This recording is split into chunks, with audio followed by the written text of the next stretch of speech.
Hello guys, hello, this is for Capricorn. Welcome dito sa aking channel, Kapalaran 888 Capricorn. Alamin natin kung anong messages, vibration, gabay energy para sa lahat. Capricorn. Okay, so there's a Capricorn here na mayroon ka sigurong anak. Marami ka bang anak? Sa nakikita ko sa'yo dito, kung nasa ibang bansa ka, sa OFW ka ba? Pagkasama kayo ng asawa mo, pero yung anak mo nasa Pilipinas. Sa nakikita ko sa'yo dito, posibleng ikaw ay uuwi ng Pilipinas para asikasuhin yung mga visa ng anak mo, para ayusin yung future ng anak mo. So nakikita ko sa'yo dito na gusto mong ipetisyon, papuntang ibang bansa yung mga anak mo. Eto, please comment down below.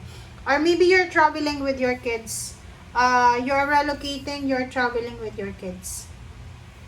Papunta doon sa lugar na mas stable, mas secured, mas tahimik. Capricorn.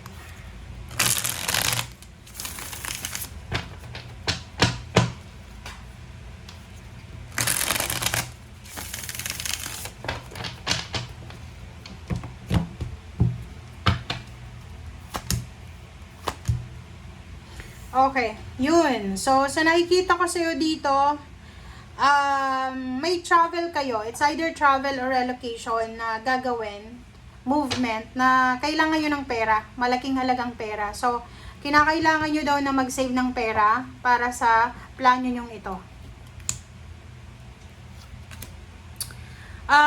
Mag-iingat kayo, Capricorn, sa mga taong posibleng hihingan nyo ng tulong. Regarding sa pera, kasi like for example gusto mong umutang, pwedeng yung interest niyan is doble-doble, so you need to be careful.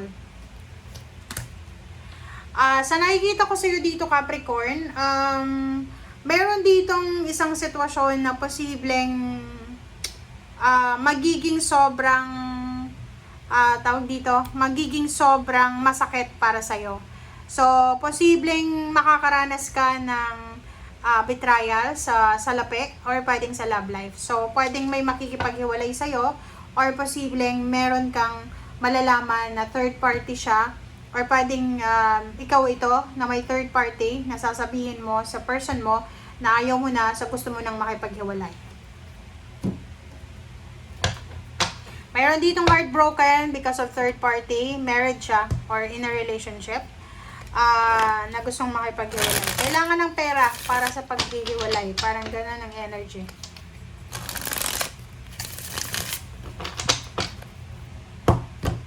Capricorn.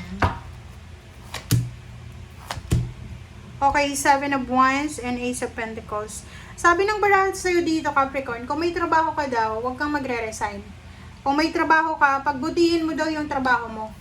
Okay, proteksyonan mo daw kung ano yung ginagawa mo ngayon, lalo na kung ito ay pagkakaperahan.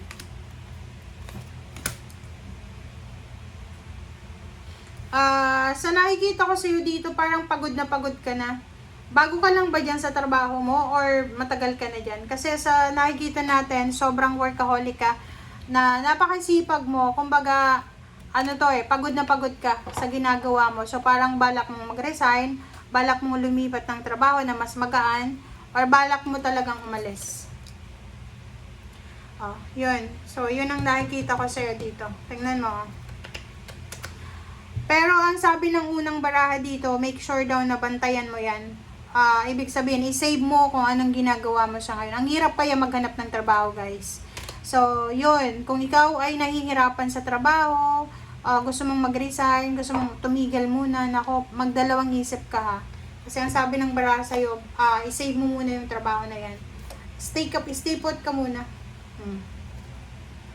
Nakikita ko sa'yo dito, medyo stress ka para sa future mo. Nakakaramdam ka ng stress. Sobrang stress itong nararamdaman mo. Medyo, nasasaktan ka din kasi yung ini-expect mo ay hindi nangyayari. Diba? Like, for example, ganun lang yun. Nung estudyante ka, you're expecting na pag nagtrabaho ka, marami ka ng pera, ganyan, ganito. Tapos pag nakapagtapos ka na, nagsimula ka ng magtrabaho, doon mo makikita na ang hirap pala magtrabaho. So, So, yung expectation mo. So, this is your energy. Ayun. Doon sa mga Capricorn na may asawa kayo, live-in or talagang committed na yung relationship nyo. May hiwalayan na posibleng mangyari, guys. Okay? Yung hiwalayan na to, syempre masasaktan ka. Okay? Masasaktan ka kasi may hiwalayan. But, ang sabi ng bara sa'yo dito na kalmahin mo ang sarili mo, Capricorn, kasi etong paghihiwalay na ito yung magdadala sa'yo papunta doon sa pagbabago na minamanifest mo. Okay? Isang napakabilis na balita, napakabilis na communication, napakabilis na information ang posibleng darating sa'yo.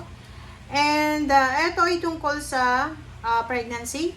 Pwedeng there's an expected pregnancy, there's a recovery ng health. Yun, ang nakikita ko, pregnancy to. And another is, may mga panghihinayang ka na mararanasan dahil dyan sa posibleng nararamdaman mo. Kumbaga, ganito yon.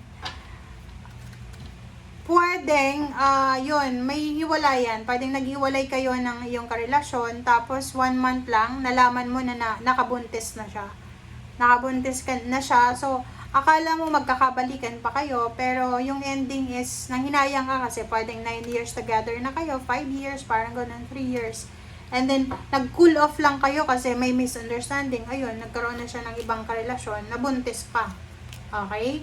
So, yun lang. Regrets mo lang is yung mga times na together kayo. Okay? So, dito naman, sinasabi ng bara sa'yo dito na isang Capricorn ang posibleng mapopromote, mabilis na promotion, mabilis na financial freedom, parang ganon. May mga payments, payouts, bonuses, promotion, ang nakikita ko sa inyo. Nakikita ko rin dito yung mabilisang pag-iipon ng pera. Makakaipon ka ng pera, and at the same time, mas marami pang pera ang darating daw sa'yo, Capricorn. So yun, sabi ng bara sa'yo dito, if you are trying to move on, kung may problema ka sa love life, may problema ka sa family, i-google mo lang daw sa pagtatrabaho. Kasi, okay, heartbroken ka sa puso mo, sa love life, sa family, pero yung bulsa mo ay sobrang maraming pera. Diba? So, sabi ng baraha mo dito, sa darating na mga taon siguro, kailangan mong mag-focus muna sa sarili mo. Okay, focus ka muna, maghintay ka ng tamang tao para sa'yo, tamang trabaho, tamang business, tamang country. Basta sabi ng bara sa'yo dito, huwag kang magmamadali. Okay? So, thank you guys for watching. Bye!